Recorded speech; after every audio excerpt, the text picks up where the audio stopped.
Hi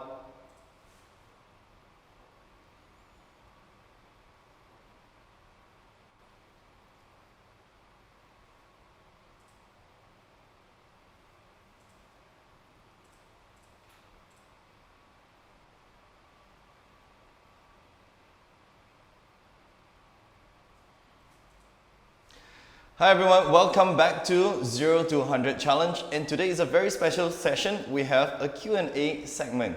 So we're going to cover through some of the common questions that you may have about the 0 to 100 Challenge, and I have a special guest with me today. So once again, my name is Sam, aka that Uncle Sam. I'm a Fire City gym owner and generally a CrossFitter. I've also done some weightlifting and track and field competitions before. Now, but today is not so much about me. It's always about you and our special guest over here. So, quick recap. What the 0 to 100 is, or the 0 to 100 Challenge is all about developing good fitness habit, lifestyle habits, and translate it into overcoming your lifestyle challenges. Okay, so very quickly, let me turn around. Who I have with me today is Fizzy, aka Fizzy Yoga.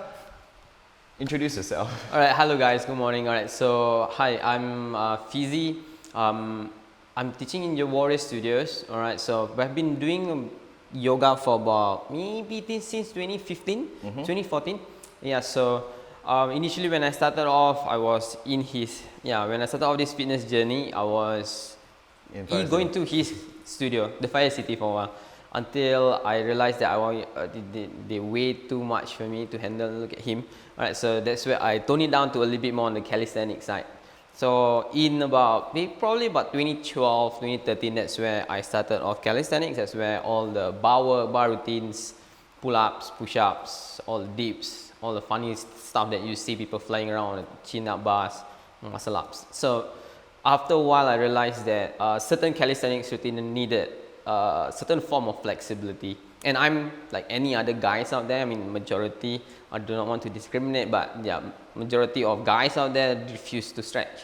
So when from an L sit to advance to a V sit requires an active hamstring flexibility. So that's where I realized that, oh no, I can't touch my toes, so where do I go next? That's where I started yoga. So when I started yoga, oh my goodness, my first yoga class was a torture. That 1 hour class, it was fully aircon, alright, but I was sweating the whole class through. So it took me about 8 months to touch my toes, another 4 more months to get my belly onto my thighs before I added the routines from an L sit to a V sit position. And after a while, I think after 1 year of practicing yoga, I get a certain amount of flexibility, and that's where I go for my yoga teacher training, and I started teaching yoga classes from then on. So sounds like this 0 to 100 Challenge, it's definitely one of your life experience and life skills as well. So yes, I remember seeing Fizzy coming into Fire City the first time, and getting through the workout. It wasn't easy. It was definitely an experience. And what's most important is that he was able to overcome the mindset as well as the physical limitations in terms of the strength and flexibility that we all faces all the time. So coming back to the 0 to 100 Challenge, I'm going to take a look at the schedule. Okay, so the 0 to 100 Challenge starts off last week, and from the very first week we have live streaming running through from Monday to Thursday. And this happens on week 1 and week 3. And then after which we have pre-recorded videos that is also uploaded for your viewing on week 2 and week 4.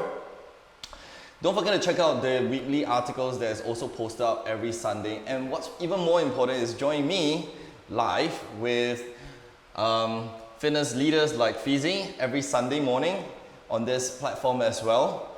And last but not least, also sign up, let us know how you're doing on this website platform as well, and then hashtag us 0 to 100 Challenge. Let us know how you're progressing, how you're doing.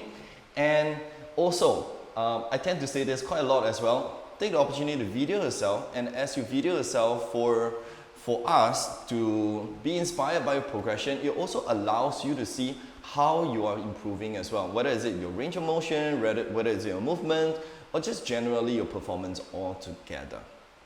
All right, so don't forget hashtag us 0 to 100 challenge. Okay. Now, so coming back,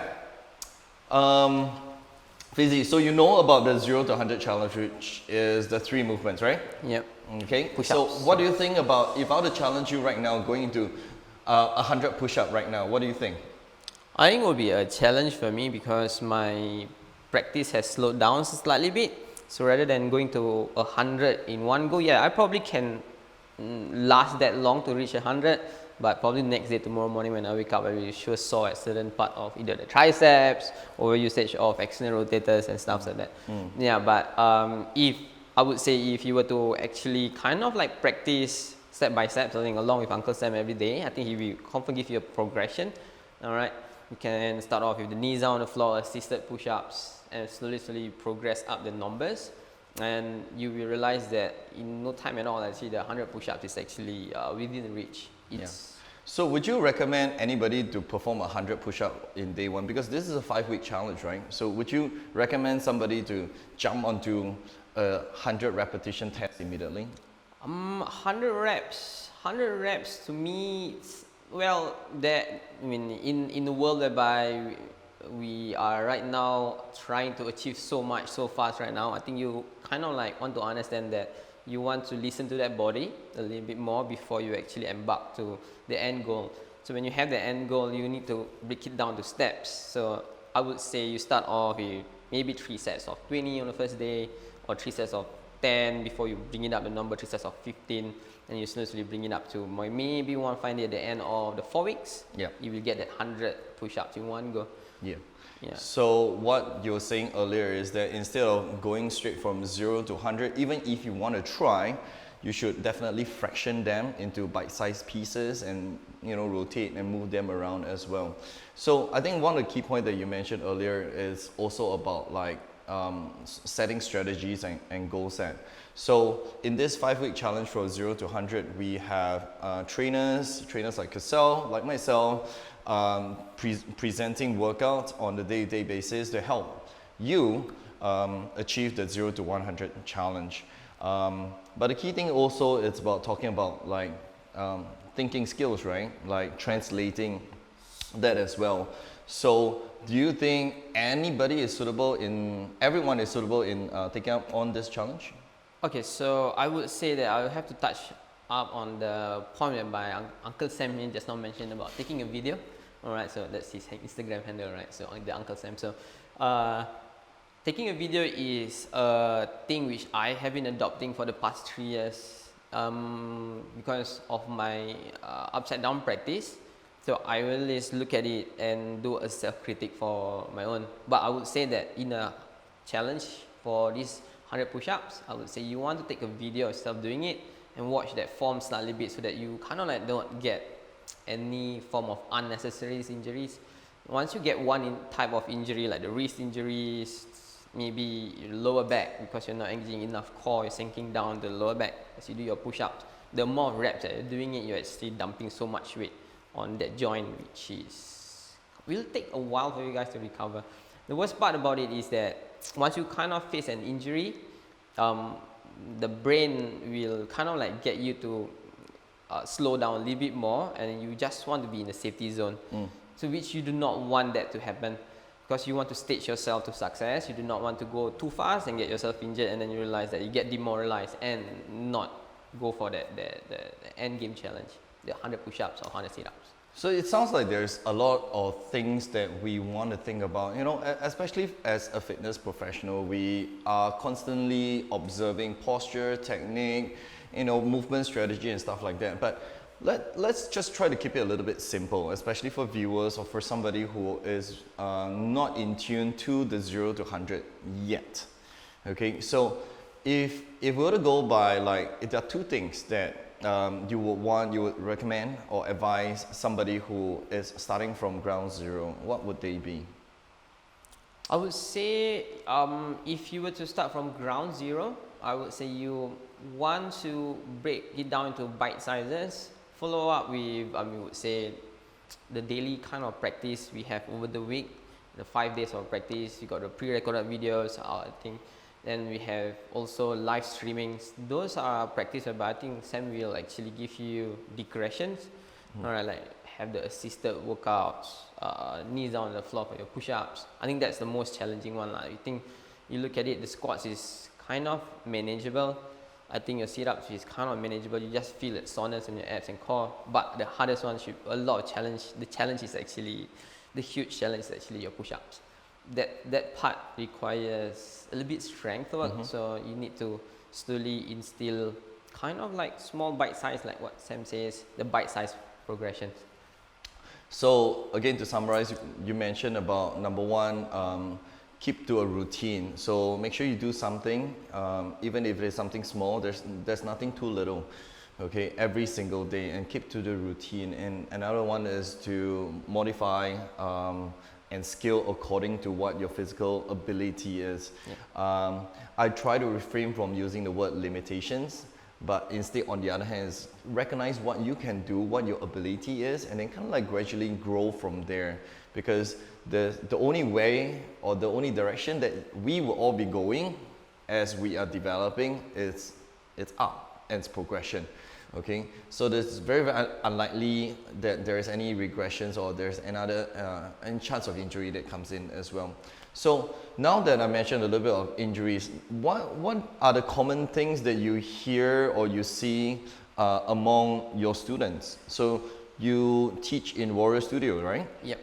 And they are largely yogis or kinesthetic students? Okay, so I have a very unique kind of clientele. I would say majority of them are ladies, but right now I can see that the guys are actually open to the yoga classes. Now, of course, and then majority of guys actually that come for classes understand that they need to stretch out a little bit of their shoulders, stretch out a little bit of hamstrings to assist them a little bit better in, let's say, certain movements like upside down and like handstands. Alright, so the more you open up, the more easier it gets to get to these poses. So for me, what was the question again at the end just now? So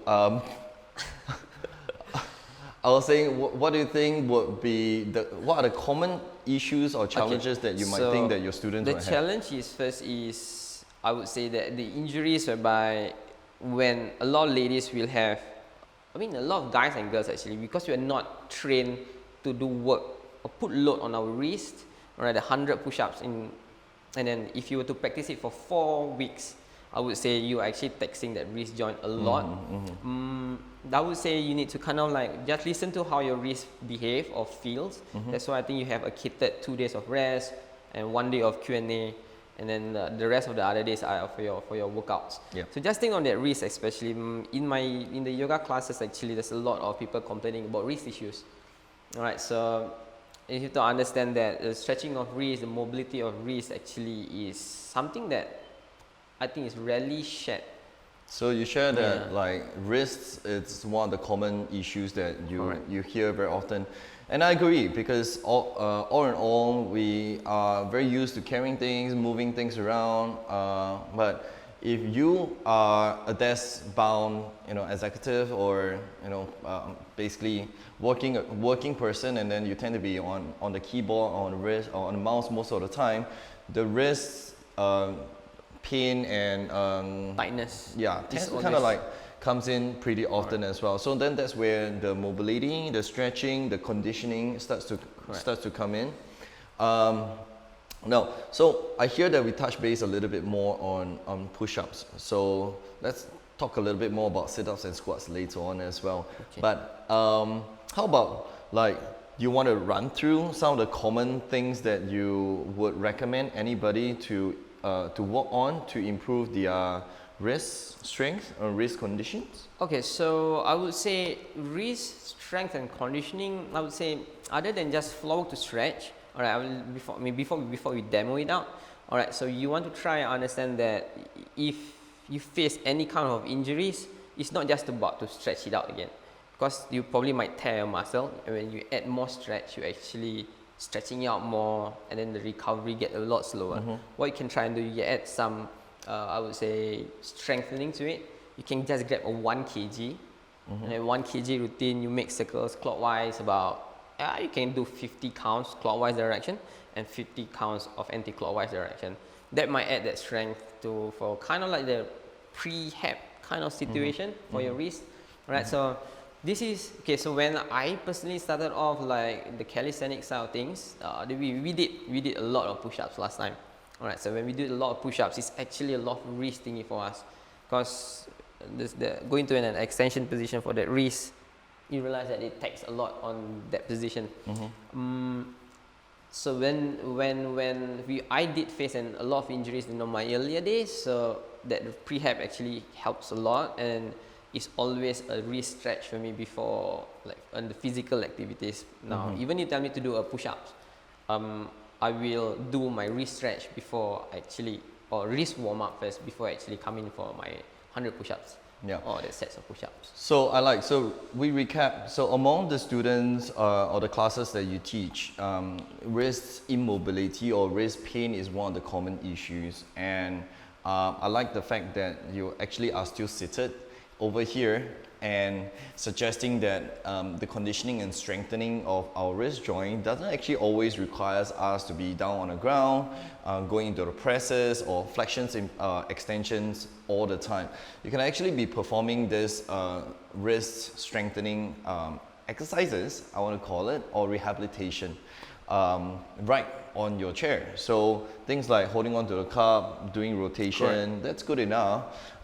You mentioned about 1 kg dumbbell, you can actually do rotations as well. I see like a stack of books over here. You can actually kind of like just roll them up and use them as some form of resistance as well, which doesn't really requires us to make any investment in getting more equipments and like. Basically, I don't think you need even a 2 or 5 kg to actually do this routine. You just need to put at maybe a few grams, a few books, stack out a few books, and you just move around the wrist joint to add that strength. Yeah. So other than that, maybe we want to, that's one, I think I would say one demo which I think I will get Uncle Sam here to demo for me, a wrist stretch, alright? Okay, All right. what do you want me to do? So what we're going to try and do, I think we need to get down towards the floor Okay. for a while. Alright? You can stand, I will do. So Sam going to just get down to his all fours, and he's going to get his reverse palms down as such. Okay, Alright, so I do this. Correct. So from here, alright, this is one of the routine that we want to try, and then when you observe the upper arm bone, there's going to be an external rotation of the arms. So from here, you want to kind of like hug your triceps in, hiding the armpits in, the biceps to point front. You try to bring the hands closer to each other, and he going to just sway towards the left and right. That's to feel that stretch on both wrists. Swing left and right. Yeah. Okay. Alright, so this is first step. You can add in about 30 seconds of this, and then you can turn the fingers down to point towards your knees, and then you're going to just sit back. So I want to make sure that I turn my External rotate, biceps to point front, and then Yep. belly's drawn in round up back as though you're doing the push-ups. Yeah, I saw his videos. Alright, so he's getting people to do push-ups with a rounded upper back, the protraction, and he's gonna lean backwards. Okay. And he's gonna just So it stretch allows out me the to get a little bit more stretch across my wrist wrist joint. line. Alright, so from here we can add in about 10-second holds. Once you're done, alright, you can come up from the position. Alright, that's one stretch for the wrist. Yeah, so you can see that he has been doing a lot of push-ups, so that's why. Okay, the last one to it is actually a stretch with a strength phase to it. So Sam gonna just place his right hand as such, and he's gonna bend his elbow towards the side. Right elbow gonna bend towards the side. We're gonna just touch the biceps a little bit. Alright, so from here he's gonna clench the fist on the right hand. So you're gonna keep clenching the fist. This is the first priority here. His left hand, you're gonna cover up that fist as much as possible. So from here, the first goal, the priority is maintain a clenched fist. Okay. Second one, you're gonna try and straighten up his elbows as much as possible. And okay, if this is where you are, this is how. So this is. I would say everybody will be at different levels. So it took me actually 3 months to actually get used to this position. So if he can, same thing, he want to straighten up the elbow, external rotate the arms, and get the biceps to point front, and he can lean slightly bit forward. So I'll just observe how the fingers is behave. You want to maintain the clench. So by leaning forward, I'm actually putting more weight on my wrists at the same time. So you are stretching and adding load into it, but you are clenching that fist. And you're hurting me at the same time. And then gently, when you come out, you're going to bend the elbows towards the side, and you release the fist, and you come out and you just shift the hands a bit of shake. Okay, is it normal to be still feeling my fingers? Oh yeah, correct. It's kind of, so it takes a while, so that's why it kind of, okay, so if you look at it, there's also like a fascia release as well. So it took me about 3 months to get to this position. Okay, so check this out, okay? So that's what you can do.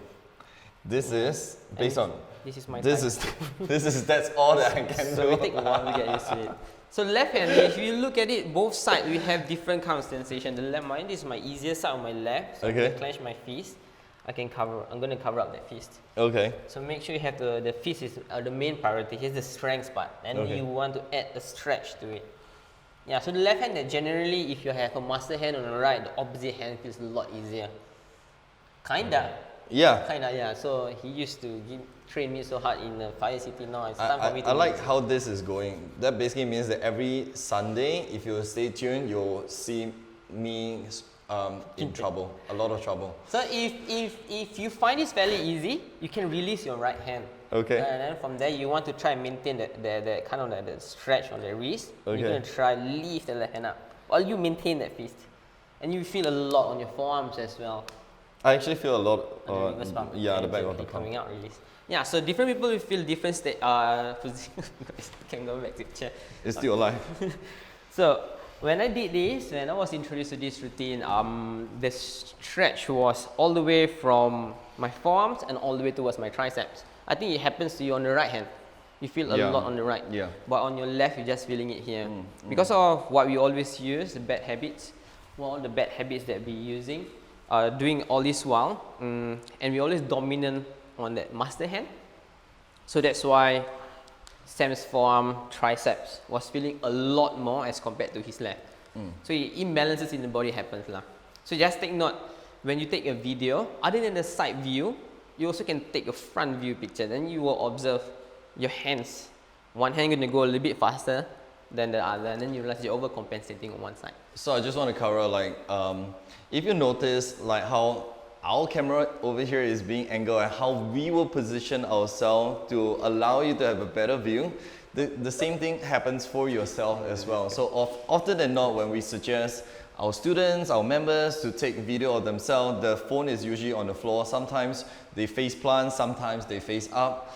So it's important to kind of like make sure you prop your phone, your camera, whatever it is, in a nice proper position that allows you to, I call it a 45-degree angle. So it allows you to see a little bit of the front, a little bit on the side at the same time.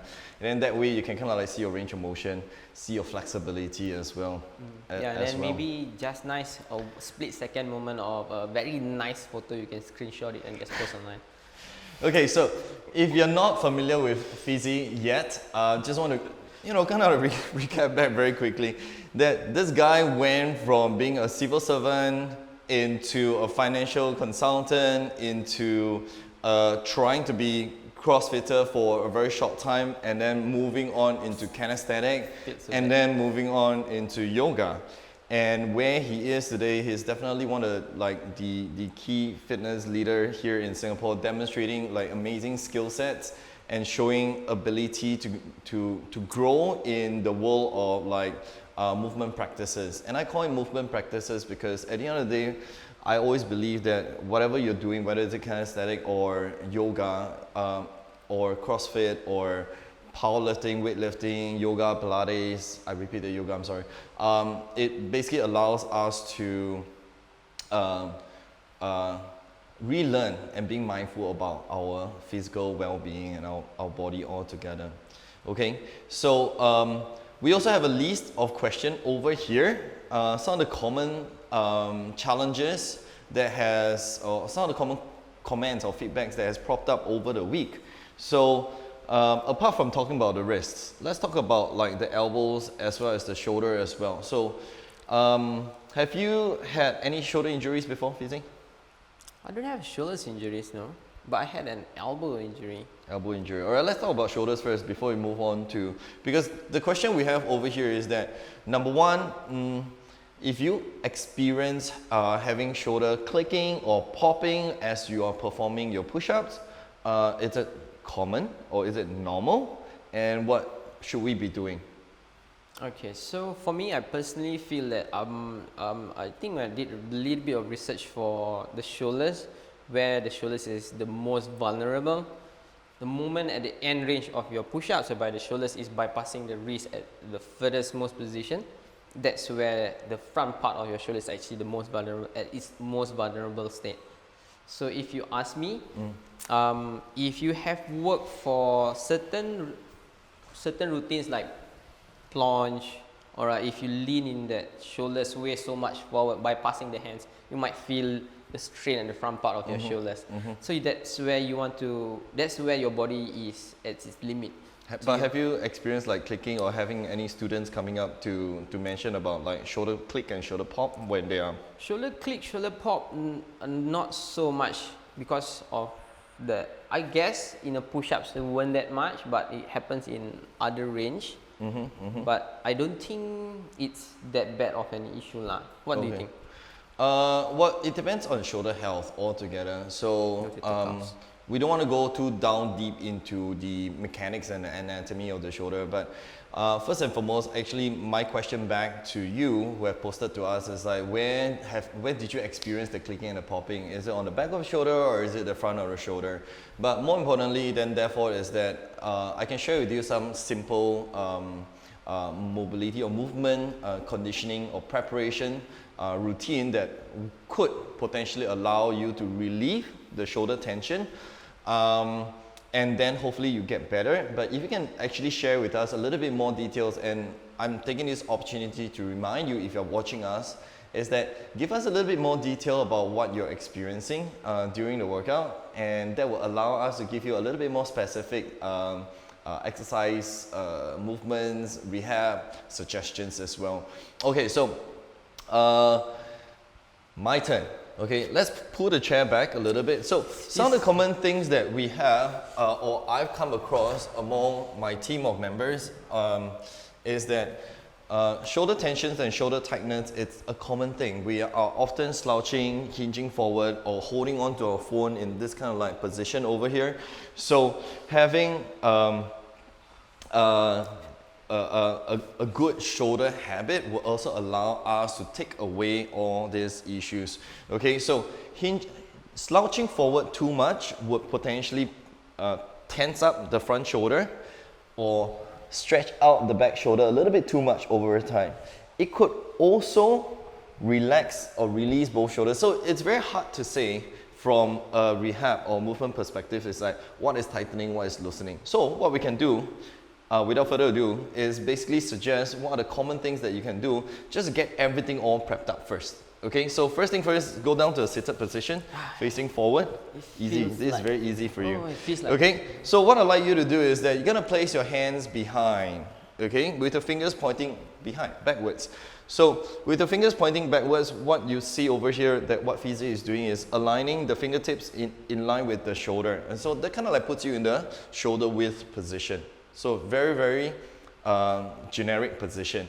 And then from here, what you can do is bend your knee slightly and then start sliding your buttocks forward, but while anchoring your palms on the ground.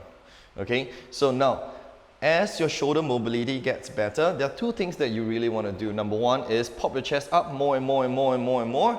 Okay, that will allow you to set the shoulder back into position. Like what Fizzy mentioned earlier, the external rotation is very important because it allows us to brace our posture. Okay, and then the second thing to do is from here, slide your buttocks forward, forward, forward. Okay, without moving your hands. Keep it there. Tape it down. Oh, okay. All right. Okay, so keeping your chest up, and then the second thing is slide your buttocks down. Okay, so the more you can do it, it doesn't mean it's better. The key thing is that whether or not you can feel the stretch across the shoulder, especially the front shoulder over there. I'm feeling a lot though. Forearms, I'm feeling a bit on the elbow joints. Yeah, so that's just generally an opener, that's all. So by opening out the shoulder, bracing, not only does it allow you to stretch your shoulders out, but also allows you to improve your posture over time. Okay, so that's a nice and easy one to do. Now, the second one to do is that you're going to go down into your child's pose. Oh, this is my favorite. Okay. Very rare that Uncle Sam give me a child's pose. Yeah, I can speak yoga too. Sometimes, a little bit.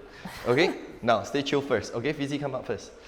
Okay, so what we did earlier was, what we did earlier was that we stretched the front part of the shoulder. The second thing that we can do is stretch the back part of the shoulder. Now we often see this in the standing position over here, but it doesn't really allow us to put in a lot of load. So what we're going to do is you're going to go down in the child's pose with the arms crossed out. Right hand. Yeah. Child pose. That's right. Okay. So now over here, what we want to see is that he's basically trying to put his shoulders down as low as he's comfortable with. Now, generally for someone who is super duper flexible like him, right? Over here, this is quite easy. But if you were to see me or observe me doing it, then that will be a different Oh, thing I think altogether. everybody want to see you. Okay. Now, then the other thing is that you can potentially prop up a little bit. So if you were to shift your knees back a little bit more, okay, then lift your buttocks up. Now, then you can see that range of motion starts to extend wider. Okay, and that kind of like forces him to rotate his body a little bit. So what we want to do over here is that we want to push the left armpit down towards the ground a little bit more. Yeah, that's right. And then get that stretch across. Okay, now this is relatively easy for most people as well. So try to keep it that way. The pressure over here is definitely in the right shoulder blades.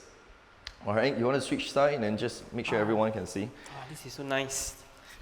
I'm enjoying this. Oh, goodness, man. Okay, so if you're feeling good about it, then you prop your buttocks up, your shoulder goes down, okay, and then make sure the carpet or the floor is clean. If not, you have a towel underneath, and then just simply like a very yin style or very comfortable style, you can kind of like just hold it there for 2-3 minutes just to get the shoulder blades stretched out. What do you think? Oh, so good. Don't fall asleep. Well, you tell me to do yin style. I was in the yin. Okay, all right, so come on back up. All right, so coming back to the question is that if you tend to experience shoulder pop, clicking, limitations in terms of the range of motion while you're performing your push-ups, then this is something that you can definitely do. Get the front and the back of your shoulder stretched out, and then that would easily allow you to take away the potential risk of tent shoulders, okay? All right, now you mentioned about elbow Elbows? Oh, earlier, okay? So you have an elbow injury before.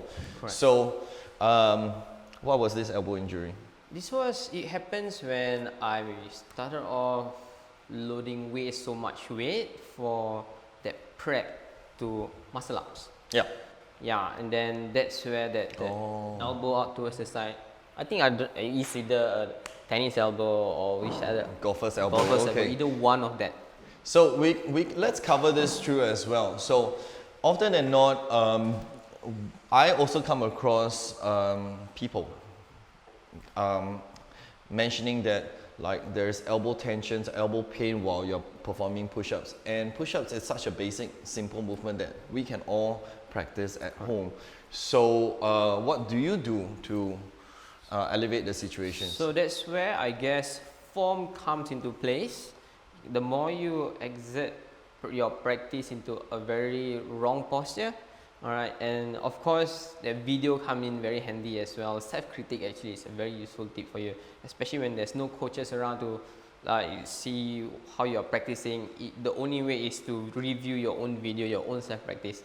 So then you adopt proper form to prevent unnecessary injuries. Yeah, so that's how I start to practice, gain a little bit more awareness on my body movement until you get so proficient at it, and then you do not need to have. So what do you use to do to help you get rid of the golfer's elbow issues? So I did the simplest option. I just see the osteopath.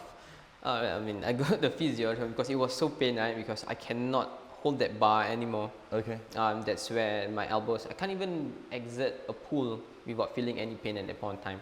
Okay. Yeah. So now then I'm gonna take this opportunity as well to kind of like maybe share with you like what you could potentially do. So anatomically, like the basic function of the elbow is basically going to flexion and extension. That's all. There's hardly any rotation in the elbow. So the rotation of the elbow goes through actually by the forearm. It's actually the forearm bone. And if you see your arm turning this way, it's actually the shoulder. It's not the elbow. So again, elbow only goes one direction. It doesn't really do anything more. Okay. So what Fizzy mentioned earlier is that while performing other movement, not push-ups, the pain in the elbow starts to come in, and that's because if the elbow joint is meant to move this way, is meant to move this way. And then we start to ply it to the side. Correct. And then that's where the pain starts to come in, right? So what we can do then therefore is, number one, cultivate good movement habit. Teach the body once again how to move effectively. And then number two is that then start to try to get rid of the pain, because if we don't move wisely or properly, then the pain is going to come back all over again. Okay, so let's run through. So I mentioned a little bit about it last week. So let's just run through very quickly how to set ourselves back into a solid, proper push-up position. Okay, so how would you go into a push-up position? How would I go into push-up position? Let's go. Okay, so oh my goodness, am I supposed go. to demo it now? Okay. Well, just a quick one. Okay, so for me, I would. This is one of the common mistakes, which is a lot. Let me just demo this, alright? A lot of people are doing a lot of push-ups. When you're going down, you realize that the elbows start to point out towards the side. Yeah. So when the elbows point out, okay, there's no requirement. For me personally, I don't find it a requirement to go way too far. Alright, this happens with. This is the ego problem about the male versus the female ego problem. This is what I foresee it. I mean, not to be rude, but the women, you think your shoulders are very small, and then you realize that this is the woman's ego. Your hands are so close. And then for guys, ego is that we think our shoulders are so broad, so we go a lot wider, and we do a push-up this way. Okay. Right, so when you go this way, you realize that the elbows, it's hard to get the arm, upper arm bone to external rotate. Okay. And you bend down. Okay. So for me, I prefer slightly wider than shoulder width apart. Okay. That's where I do my push-ups. I prepare myself, and when just before, the warm up, we external rotate the arm, get the biceps to point front. So that's where I will try to do my push-ups with an external rotation and bend my elbows down. Yeah. Okay. So, and so first priority is where the hands placement is supposed to be. So that's what I look for, and then I try to get. Understand that the elbow shouldn't be pointing out towards the side. Should do your Super. Okay, so I tend to want to try this. So while we're looking for your hand placement position, right? So what I recommend doing is to let's just start off with a full external rotation in the arm. So bring your arm into a full rotation, a full external rotation. Rotate some more. Your palm turns out as well. That's right. Okay, now once you're in this position, and if you just side face a little bit.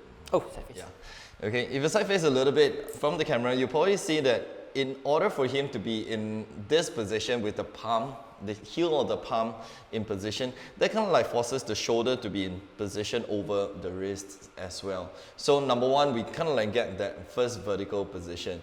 Number two is that in order for Fizzy to go down into a push-up position in this width, it should be quite challenging. So let's just maybe very quickly extend your knees out. We'll just do a knee push-up, that's all. Oh yeah, okay, can. Yeah. Oh my goodness, this guy. Okay, He feels now, like I'm back his box. now wait for it. So if you notice in the camera, right, he is quite naturally extending his palms out already.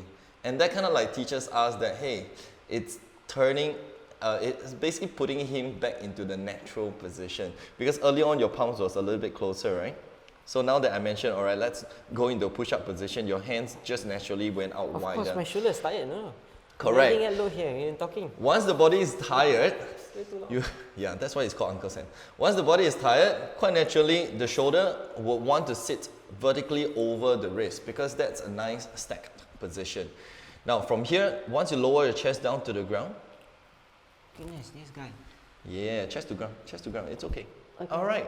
Now, maintain tension against the ground, but you don't really have to push. Just maintain slight tension. All right, so again, you'll notice that the elbow is on top of the wrists and the shoulder is already set back into the so-called externally rotated position. It kind of like puts him into a nice, comfortable position, right? Quite natural. Okay, ankle on your knees and then you push your body back up. Yeah, you can snake, it's okay. All right, so that to me is that not only because he is a movement practitioner. It's way too long for the shoulder to bend. Okay, come back.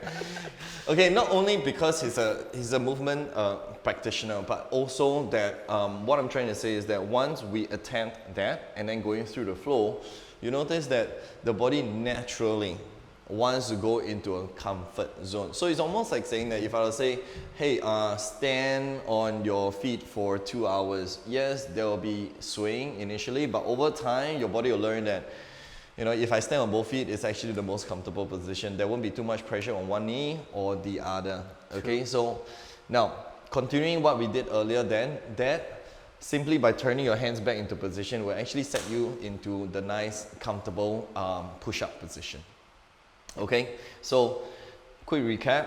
Try turning your hands out first. Once you turn your hands out, it kind of like just set the shoulder in the position that we're looking for. And then once you hold it there a little bit longer, if you kind of like review the video, you'll see that Fizzy quite naturally raised his shoulder over his wrists. And then, and then from there, holding on, once we go into a push-up position, lowering the chest down, quite naturally the elbow sits on top of the wrists as well. And then, ta-da, you got your perfect push-up position. That way, the reason why we're talking about this is then you won't see your elbow plying in various angles. We just want to go straight down and straight up without the push out. Correct. Okay, or without the turn out. Yeah, okay, so we covered a few things today. Number one, we covered like what are common wrists issue or wrists limitation, which is very common to what you see in your studio among your students and your members. And then we have a very interesting question posted to us about shoulder issues. So if you have that shoulder issue, what you could do potentially without much details from you is that you could actually just go into a deep stretch, okay, for the front shoulder as well as for the back shoulder. And then hopefully from there, it actually gets better. If it doesn't get better, then continue to post us questions, because in the next couple of Sundays, what we'll have is, we'll also have fitness leaders from other movement or exercise practice, like Pilates, yoga, even bodybuilding as well. So I really hope that you will stay tuned with us and check us out, check these videos out every Sunday.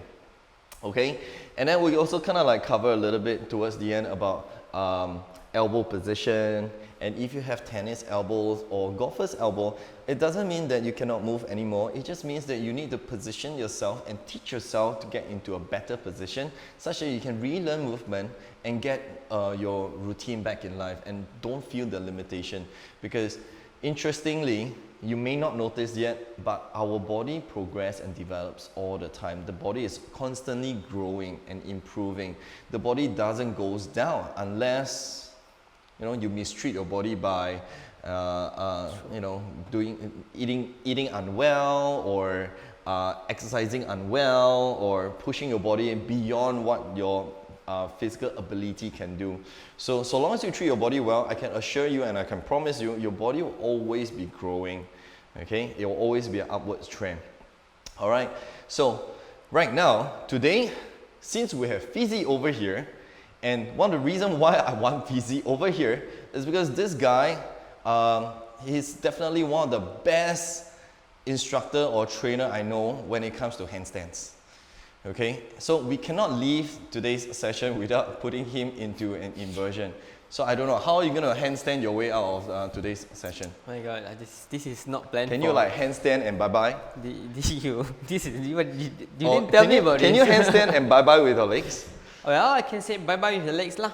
Okay, so no, in handstand position. Okay, in handstand position. Yeah. Okay, I will try. Okay, we'll try. Okay, let's try. Can we do it here? Yes, your signature. I've got full faith in you, so I know you. You have full faith in me, huh?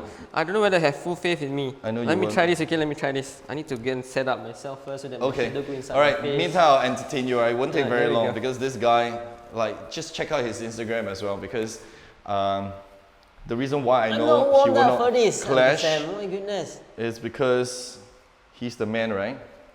Okay, so thank you very much to join us in today's 0 to 100 challenge. It's definitely a pleasure guiding you or sharing information with you. So if you have any question, continue to post it to us. Hashtag 0 to 100 challenge. We'd love to hear from you. And if you have any personal question about kinesthetic or yoga or CrossFit or weightlifting, or just private message us and we will be more than happy to serve you. Okay, you want to say bye-bye to everyone? Bye, guys. Okay, thank you very much. So I'll see you next Sunday. Bye. Bye. Oh my goodness.